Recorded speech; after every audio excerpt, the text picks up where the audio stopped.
آپ ادھر مندروں میں چلے جائیں ہندوؤں کے ایسے ایسے معجزات آپ کو سنائیں گے، آپ کو لگے گا ہمارے تو نہیں کچھ نہیں، یہ تو زیادہ آگے معجزات ہو رہے ہیں وہاں پر۔ اور کہو کوئی اعتراض کرے تو کہو پیر صاحب کو اللہ نہیں تو کہا ہوا ہے، اللہ تو ہمیں ان کو دیکھ کے اللہ تو یاد آتا ہے، تو اللہ سے کیا تکلیف ہے؟ اللہ کا نام لیتے ہوئے کیا تکلیف ہوتی ہے؟ اس سے بھی زیادہ شرک لوگوں کے اندر پوشیدہ ہوتا ہے، اور بہت سارے معاملات میں کہتے ہیں اللہ ایک ہی، اللہ ایک ہی ہے، لیکن بہت سارے معاملات میں غیر اللہ کو اللہ کا شریک بنا رہے ہو۔ چیونٹی نے ایک پتھر پر قدم رکھا ہو، کتنے اس کے فنگر پرنٹ بنے ہوں گے اس پر، ہے بھی چیونٹی پتھر پر، اور اندھیری رات میں۔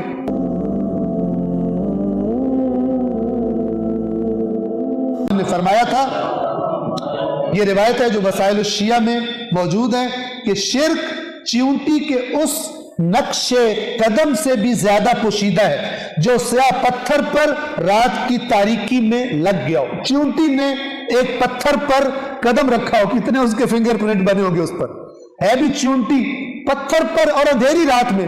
اس سے بھی زیادہ شرک لوگوں کے اندر پوشیدہ ہو، اور بہت سارے معاملات میں کہتے ہیں اللہ ایک ہی، اللہ ایک ہی ہے، لیکن بہت سارے معاملات میں غیر اللہ کو اللہ کا شریک بنا رہے ہو۔ بعض اوقات اللہ کے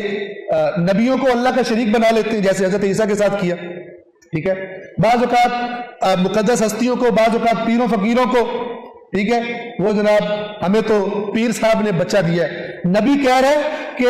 اللہ نے مجھ پہ احسان کیا، اللہ نے یہ کیا، یہ اللہ کس لیے کہہ رہے ہیں؟ پوئم سنانے کے لیے، ثواب لینے کے لیے کسے سنا رہا ہے، یا یہ کہنا چاہ رہا ہے کہ تم بھی جب کوئی بات کرو تو کہو اللہ نے کیا، نہ کہ اپنے من گھڑت تعویلیں کر کر کے اور اللہ کو غائب بھی کر دو بیچ میں سے، اور کہو کوئی اعتراض کرے تو کہو پیر صاحب کو اللہ نہیں تو کہا ہوا ہے، اللہ تو ہمیں ان کو دیکھ کے اللہ ہی تو یاد آتا ہے، تو اللہ سے کیا تکلیف ہے؟ اللہ کا نام لیتے ہوئے کیا تکلیف ہوتی ہے؟ اللہ کو کیوں کم رنگ کر دیا؟ ایک مومن موحد کی زندگی میں سب سے غالب ذکر اللہ کا ہونا چاہیے، سب سے غالب رنگ اس کی زندگی میں، اور اس کے اپنے اندر بھی سب سے غالب احساس یہ ہو کہ جو حضرت یوسف نے کہا کہ دنیا و آخرت میں تو ہی ہے میرا، ورنہ پھر آہستہ آہستہ تعویلیں کرتے کرتے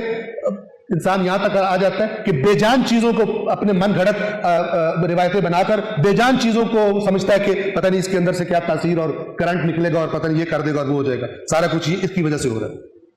آپ ادھر مندروں میں چلے جائیں ہندوؤں کے ایسے ایسے معجزات آپ کو سنائیں گے، آپ کو لگے گا ہمارے تو نہیں کچھ نہیں، یہ تو زیادہ آگے معجزات ہو رہے ہیں وہاں پر۔